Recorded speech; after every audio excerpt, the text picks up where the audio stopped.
जय मसीह की, हालेलुया। परमेश्वर के भवन में आप सभी का स्वागत करता हूँ। आइए इस समय हम लोग आंखों को बंद करें, प्रार्थना करें और फिर हम लोग आराधना में जाएंगे। महान सामर्थी खुदावंद में धन्यवाद करता हूँ आज के इस दिन के लिए, आज के इस सुबह के लिए। परमेश्वर पिता में प्रार्थना करता हूँ प्रभु यीशु के नाम से, आज जितने लोग प्रार्थना सुन रहे हैं सबों को आशीषित कर प्रभु। हम अपने चिंता, अपना एक एक परेशानी, कष्ट, तकलीफ आपके चरणों में रखते हैं और प्रार्थना करते हैं प्रभु कि परमेश्वर आज तो हमारी आराधना को ग्रहण कर। और प्रभु हमें परमेश्वर पिता आराधना के दरमियान अपना परमेश्वर इतना करीब खींच ले, परमेश्वर पिता इतना नजदीक ले आ कि परमेश्वर हम आपके स्वर के शांति और खुशी से भर जाए। प्रभु हमें तू चाहिए परमेश्वर। प्रभु परमेश्वर हमने हर चिंता फिक्र परमेश्वर अपना हर कष्ट दुख जो आपके चरणों में रखा प्रभु, हम जैसे भूल जाए प्रभु आराधना के दरमियान। प्रभु हमें स्वर्गीय आशीषों से भर दे, हमें आदमी को ऊंचाई में लेकर चल परमेश्वर। आइए कलीसिया परमेश्वर की आराधना करें दिल खोलकर पूरे मन से। तेरा प्यार है महान, तेरा प्यार है यहाँ मैं जो पहले मुर्दा था, तूने डाली मुझ में जान। तेरा प्यार है महान, तेरा प्यार है यहाँ मैं जो पहले मुर्दा था, तूने डाली मुझ में जान। क्यों ना बोलूं फिर मैं तेरी जय जयकार, क्यों ना बोलूं फिर मैं तेरी जय जयकार। मेरे संग आप ही कहिए, क्यों ना बोलूं फिर मैं तेरी जय जयकार, क्यों ना बोलूं फिर मैं तेरी जय जयकार। जय जयकार, जय जयकार, तूने मेरे लिए क्या कुछ ना किया। जय जयकार, जय जयकार, तूने मेरे लिए क्या कुछ ना किया। बोलिए मेरे संग। मेरी सूरत बिगड़ी थी, मेरा दिल था खाली, तूने सींचा लहू से ताकि आए हरियाली। मेरी सूरत बिगड़ी थी, मेरा दिल था खाली, तूने सींचा लहू से ताकि आए हरियाली। क्यों ना बोलूं फिर मैं तेरी जय जयकार, क्यों ना बोलूं फिर मैं तेरी जय जयकार, क्यों ना बोलूं फिर मैं तेरी जय जयकार, क्यों ना बोलूं फिर मैं तेरी जय जयकार। जय जयकार, जय जयकार, तूने मेरे लिए क्या कुछ ना किया। जय जयकार, जय जयकार, बोलिए जय जयकार, तूने मेरे लिए क्या कुछ ना किया। आई जीवन में खुशी, आई अपनी जिंदगी, तू है जिंदा साफिया, तूने यहाँ है किया। आई जीवन में खुशी, आई अपनी जिंदगी, तू है जिंदा साफिया, तूने यहाँ है किया। क्यों ना बोलूं फिर मैं तेरी जय जयकार, क्यों ना बोलूं फिर मैं तेरी जय जयकार। बोले बोले, क्यों ना बोलूं फिर मैं तेरी जय जयकार। आत्मा में होकर क्यों ना बोलूं फिर मैं तेरी जय जयकार। ताली बजाकर जय जयकार, जय जयकार, तूने मेरे लिए क्या कुछ ना किया। जय जयकार, जय जयकार, तूने मेरे लिए क्या कुछ ना किया। अपनी रूह से भर दिया, अपनी शक्ति मुझको तू, ताकि तू में गवाहे तेरे जीवने की। अपनी रूह से भर दिया, अपनी शक्ति मुझको दे, ताकि तू में गवाहे तेरे जीवने की। क्यों ना बोलूं फिर मैं तेरी जय जयकार, क्यों ना बोलूं फिर मैं तेरी जय जयकार। प्रभु के लोग कहिए, क्यों ना बोलूं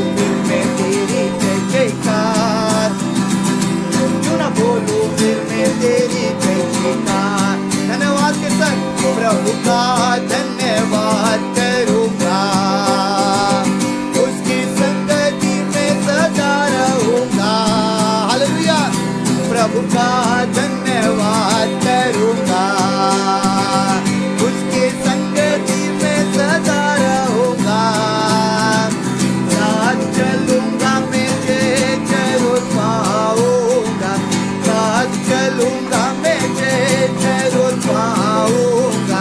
प्रभु का धन्यवाद करूंगा, आत्मा में मग्न हो गए, प्रभु का धन्यवाद करूंगा। आइए दोनों हाथ से परमेश्वर पिता के लिए ताली बजाते हुए धन्यवाद भरा हृदय लेकर प्रभु की आराधना करें और सब मिलकर कहें, मेरी जिंदगी की हर परेशानी में खुल जाता है आशा का द्वार। बोले बोले, मेरी जिंदगी की हर परेशानी में खुल जाता है आशा का द्वार। कभी ना हटूंगा, कभी ना डरूंगा, चाहे जान भी देना पड़े। कभी ना हटूंगा, कभी ना डरूंगा, चाहे जान भी देना पड़े। प्रभु का धन्यवाद करूंगा, उसकी संगति में सदा रहूंगा। साथ चलूंगा मैं जरूर पाऊंगा, साथ चलूंगा मैं जरूर पाऊंगा। प्रभु का धन्यवाद करूंगा। कितना अच्छा है वो, कितना धन्य है वो है मेरे जीवन का साथी। प्रभु यीशु है, कितना अच्छा है वो, कितना धन्य है वो, यीशु ही मेरे जीवन का साथी। मेरी जरूरतों को पूरा करता है वो, कोई घटे नहीं मुझको। मेरी जरूरतों को पूरा करता है वो, कोई घटे नहीं मुझको। प्रभु का धन्यवाद करूंगा, उसकी संगति में सदा रहूंगा। साथ चलूंगा मैं जरूर पाऊंगा, साथ चलूंगा मैं जरूर पाऊंगा। प्रभु का धन्यवाद करूंगा, ओ प्रभु का धन्यवाद हो। हालेलुया।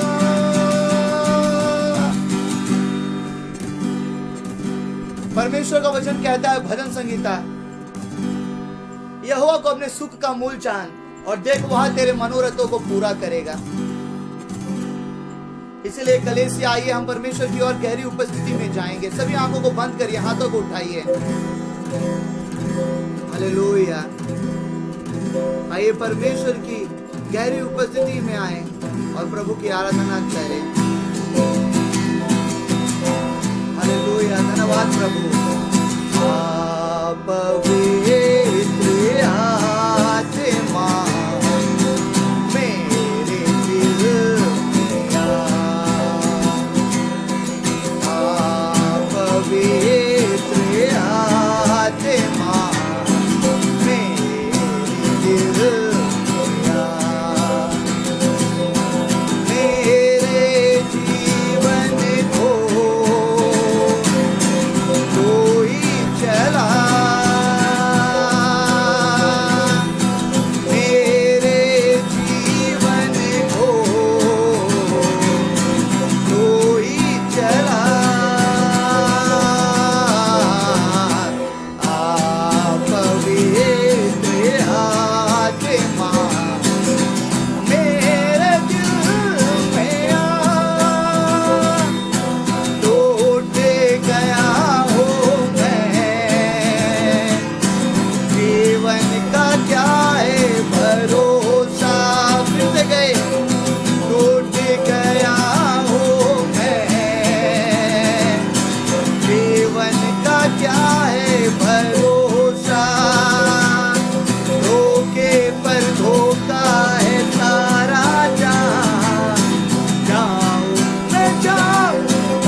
मुझको तुझ मिला, जीवन का सोता है तो ये मसीहा, जाऊं मैं जाऊंगा, जीवन का सोता है तो मसीहा, मेरे जीवन का तो आसरा,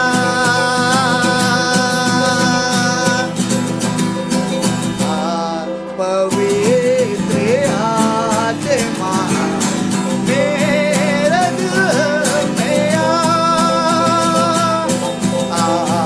पवित्र आत्मा मेरे दिल में मेरे जीवन को तू ही चला, मेरे जीवन को तू ही चला, मेरे जीवन को तू चला, यीशु तो है मेरा आसरा। आखिरी बार के लिए ऊंची आवाज में, मेरे जीवन को तू चला, यीशु तो ही है मेरा आसरा। प्रभु धन्यवाद धन्यवाद धन्यवाद धन्यवाद धन्यवाद धन्यवाद पिता प्रभु यीशु के नाम से कोटि कोटि हर आशीष के लिए, हर बरकत के लिए धन्यवाद पिता।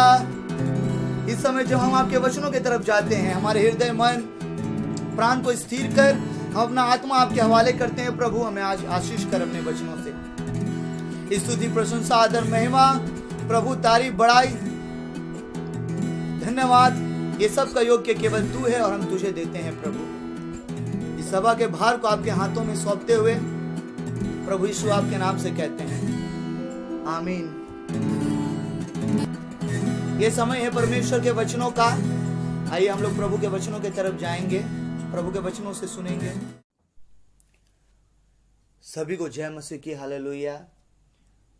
आइए इस समय हम लोग परमेश्वर के पवित्र वचनों से सुनेंगे, इसीलिए अपने कानों को खोलिए और ध्यान दीजिए परमेश्वर के वचनों में। मैं आप सभी के लिए आज पढ़ना चाहता हूं यूहन्ना उसका 5 अध्याय। प्रभु के वचनों में ऐसा लिखा है, इन बातों के पश्चात यहूदियों का एक पर्व हुआ और यीशु यरूशलेम को गया। यरूशलेम में भेड़ फाटक के पास एक कुंड है जो इब्रानी भाषा में बेतसदा कहलाता है। उसके 5 ओसारे हैं, इनमें बहुत से बीमार, अंधे, लंगड़े और सूखे अंग वाले पानी के हिलने की आशा में पड़े रहते थे और नियुक्त समय पर परमेश्वर के स्वर्गदूत में उतरकर पानी को हिलाया करते थे। पानी हिलते ही जो कोई पहले उठता वह चंगा हो जाता था, चाहे उसकी कोई भी बीमारी क्यों ना हो। वहां एक मनुष्य था जो 38 वर्ष से बीमारी में पड़ा था। यीशु ने उसे पड़ा हुआ देखकर और यह जानकर कि वह बहुत दिनों से इस दशा में पड़ा है, उससे पूछा, क्या तू चंगा होना चाहता है? उस बीमार ने उसको उत्तर दिया, हे प्रभु, मेरे पास कोई मनुष्य नहीं कि जब पानी हिलाया जाए तो मुझे कुंड में उतारे, परंतु मेरे पहुंचते पहुंचते दूसरा मुझसे पहले उतर जाता है। यीशु ने उससे कहा, उठ, अपनी खाट उठा और चल फिर। वह इंसान तुरंत चंगा हो गया और अपनी खाट उठाकर चलने फिरने लगा। इस कहानी को हम लोग कई बार पढ़ चुके हैं, कई बार हम लोग इस कहानी को हम लोग सुन चुके हैं, लेकिन आज परमेश्वर का आत्मा आपको कुछ अलग सिखाना चाहता है। इसलिए अपना आत्मा को परमेश्वर के हवाले करिए और परमेश्वर का आत्मा का आवाज को सुनिए। बाइबल बतलाता है कि यहूदियों का एक पर्व हुआ और यरूशलेम को यीशु मसीह गया। यरूशलेम में भेड़ फाटक के पास एक कुंड है जिसको इब्रानी भाषा में बेतसता कहा जाता है। उसके 5 ओसारे हैं और परमेश्वर का वचन कहता है कि वहां पे बीमार, अंधे, लंगड़े और सूखे अंग वाले, जिसका जो भी बीमारी है, वो लोग जाया करता था, क्योंकि नियुक्त समय पर परमेश्वर का स्वर्गदूत कुंड में उतरकर पानी को हिलाया करता था। और जो कोई उस पानी में, उस कुंड में पहले उतरकर डुबकी लगाएगा, उसका जैसा भी बीमारी क्यों ना हो, उसको चंगाई मिलेगा। और बाइबल में अभी हम एक ऐसे व्यक्ति के बारे में हम लोग सुन रहे हैं जिसको 38 साल से एक ऐसा बीमारी है, जिस बीमारी के वजह से उसका शरीर का कुछ भी मूवमेंट नहीं होता है। उसका शरीर का हर अंग काम करना बंद कर दिया है। देखिए, नॉर्मली हम लोग जानते हैं कि इस बीमारी को पैरालाइज्ड कहा जाता है। हिंदी में आप बोल सकते हो जिसको लकवा मार देता है, पैरों में, हाथों में, पूरा शरीर में। और अभी का समय में क्या होता है, जिस इंसान को पैरालाइज्ड हो जाता है, वो इंसान पकड़ के चलो, अगर अच्छा रुपया वाला है तो वो क्या करेगा, उसको उसका फैमिली का लोग किसी नर्स या किसी आया के अंडर में रख देगा, ताकि आया या नर्स उसका देखभाल करे। जिसके पास रुपया नहीं है, उसका फैमिली क्या करेगा, खुद ही उस व्यक्ति का देखभाल करेगा। और इस तरह का जो बीमारी का जो मरीज लोग होता है, आप सभी को पता है कि वो लोग हमेशा खटिया में पड़ा रहता है। वो लोग चल फिर एकदम नहीं पाएगा, क्योंकि इस बीमारी में क्या होता है, शरीर का हर एक अंग मूवमेंट करना बंद कर देता है। और ऐसा मरीज लोग बहुत तकलीफ में रहता है, क्योंकि वो लोग चल नहीं पाएगा, कहीं जा नहीं पाता है। अगर मानो उसको कुछ भी करना हो तो खटिया में ही करेगा। आप सभी समझ पा रहे हो कि मैं क्या कहना चाहता हूं। जिन लोगों को आया या नर्स देखभाल करता है, उन लोगों को सैलरी मिलने की वजह से वो लोग सब कुछ करता है। अगर मानो वो शख्स कुछ गंदा भी कर दे, खटिया को, बिछौना को, तो उसको साफ करना पड़ेगा। वो लोग उठकर टॉयलेट नहीं जा पाते हैं। तो ऐसा है ये बीमारी, आप सभी जानते हो इस बीमारी के बारे में। और इस बीमारी का मरीज से जब आप मिलोगे तो उसके शरीर से बहुत बदबू देता है। आप उसके संग ज्यादा समय बिता नहीं पाओगे और लोग घृणा भी करते हैं। आप देखो, इस व्यक्ति का दशा, ये 38 साल से बीमारी में है और बाइबल बतलाता है कि इसका देखो कोई नहीं है। इसीलिए जब नियुक्त समय पर जब परमेश्वर का स्वर्गदूत कुंड में उतरकर पानी को हिला रहा है, तो इसका कोई नहीं होने के वजह से, कोई अगर इसका रहता तो इसको लेकर जाता कुंड तक, लेकिन इसका कोई नहीं है। शरीर से बदबू आ रहा है, लोग इससे घृणा करता है, कोई इसके पास में बाजू में खड़ा भी नहीं हो रहा है। लेकिन हम देख पाते हैं कि परमेश्वर प्रभु यीशु मसीह इसके पास आया और प्रभु यीशु मसीह यह जाना कि वह बहुत दिनों से इस दशा में पड़ा हुआ है। तब प्रभु यीशु मसीह उससे पूछा, सुनिए, प्रभु यीशु मसीह तब उससे पूछा, क्या तू चंगा होना चाहता है? और देखिए, यूहन्ना उसका 5 अध्याय 7 पद में हम इस व्यक्ति का रिप्लाई क्या देखते हैं। यह व्यक्ति बोलता है, हे प्रभु, मेरे पास कोई मनुष्य नहीं कि जब पानी हिलाया जाए तो मुझे कुंड में उतारे, परंतु मेरे पहुंचते पहुंचते दूसरा मुझसे पहले उतर जाता है। आज परमेश्वर का आत्मा इस कहानी के द्वारा हम लोगों को सबसे पहला बात जो सिखाना चाहता है वो क्या है, सुनिए ध्यान देकर। यह व्यक्ति इंसानों के ऊपर में इतना निर्भर हो गया कि प्रभु यीशु मसीह जब इससे प्रश्न कर रहा है, क्या तुम चंगा होना चाहते हो? देखिए, ये इंसानों के ऊपर इतना निर्भर है कि परमेश्वर का प्रश्न का उत्तर भी सही से दे नहीं पाया।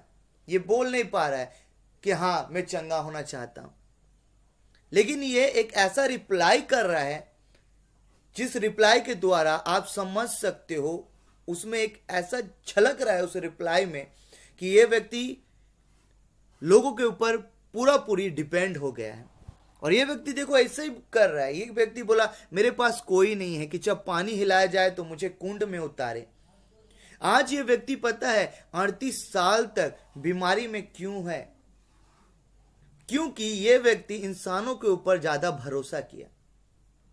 बाइबल बतलाता है अभिशापित है वो इंसान जो इंसान के ऊपर में भरोसा रखता है। ध्यान देकर परमेश्वर का वचन सुनिए। बाइबल बतलाता है अभिशापित है वो इंसान जो इंसान के ऊपर में भरोसा रखता है। यह इंसान परमेश्वर के ऊपर में कभी भरोसा नहीं किया। अगर परमेश्वर के ऊपर में भरोसा किया होता, अगर एक बार परमेश्वर को पुकारा होता, तो परमेश्वर जरूर इसको चंगाई दे देता। ये कब का चंगा हो जाता, लेकिन ये 38 साल से बीमार में पड़ा हुआ है क्योंकि ये इंसानों के ऊपर में ज्यादा निर्भर हो गया है। आज कई बार पता है हम लोग अपना प्रार्थना का उत्तर इसी वजह से नहीं पाते हैं क्योंकि हम लोग प्रभु यीशु को जानने के बाद भी हम लोग इंसानों के ऊपर में ज्यादा निर्भर हो जाते हैं, लोगों से ज्यादा उम्मीद रखते हैं। देखिए, लोग आपको उतना ही मदद करेगा जितना उसका आयत है, जितना उसका क्षमता है, लेकिन इंसान अपना आयत क्षमता का बाहर जाकर आपको मदद नहीं करेगा। लेकिन अगर हम परमेश्वर को पुकारते हैं, परमेश्वर अगर हमारा मदद के लिए खड़ा होगा, तो परमेश्वर, याद रखिए, परमेश्वर का आयत और क्षमता अनलिमिटेड है। बाइबल बतलाता है मरकुस 9 अध्याय उसका 23 पद में कि विश्वासी व्यक्ति के लिए सब कुछ हो सकता है। आप समझ पा रहे हो, जो कोई प्रभु यीशु में विश्वास करता है उसके लिए सब कुछ हो सकता है। परमेश्वर के लिए असंभव कुछ भी नहीं है। आज कई बार हम लोग क्या होता है, कलीसिया में जाने के बावजूद भी, प्रभु को जानने के बाद भी हम लोग परमेश्वर से प्रार्थना नहीं कर पाते हैं। हम लोग इंतजार करते हैं कि कलीसिया का पास्टर आएगा, कलीसिया का कोई सेवक आएगा, वो प्रार्थना करेगा, तभी मुझको आशीष मिलेगा। ऐसा बात नहीं है। परमेश्वर जितना कलीसिया का पास्टर, अगुआ लोगों को प्यार करता है, उतना आपको भी प्यार करता है।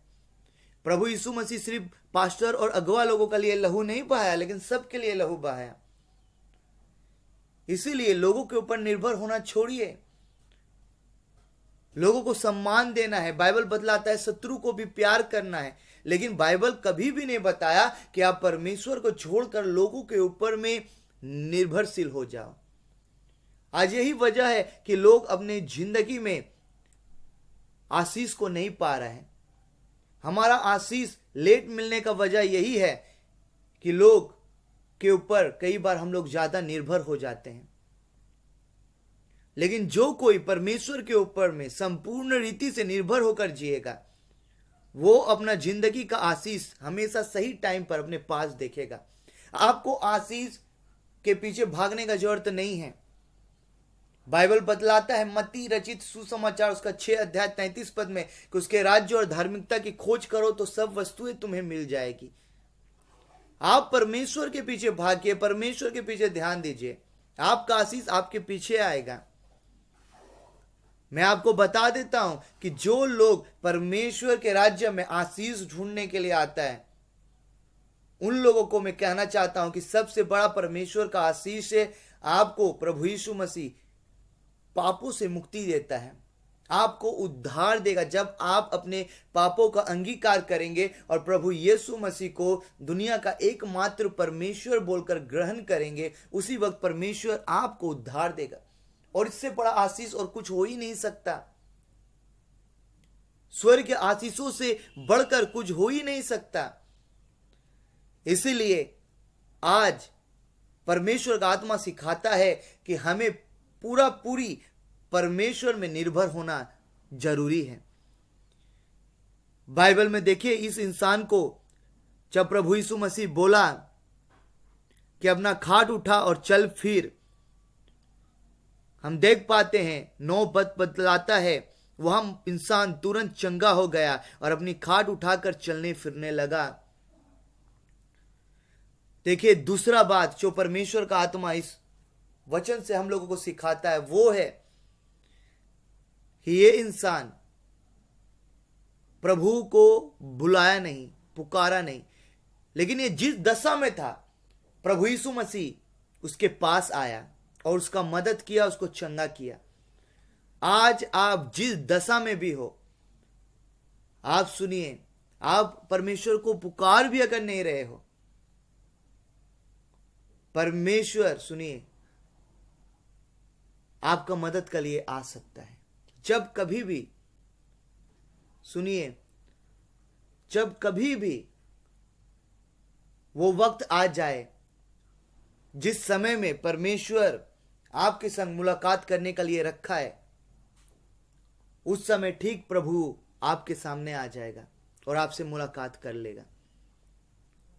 आप सोचो, ये इंसान जिस दशा में था उससे प्रभु मिलने के लिए आया, तो आप जिस दशा में हो, क्या प्रभु आपसे मिलने के लिए नहीं आ सकता है?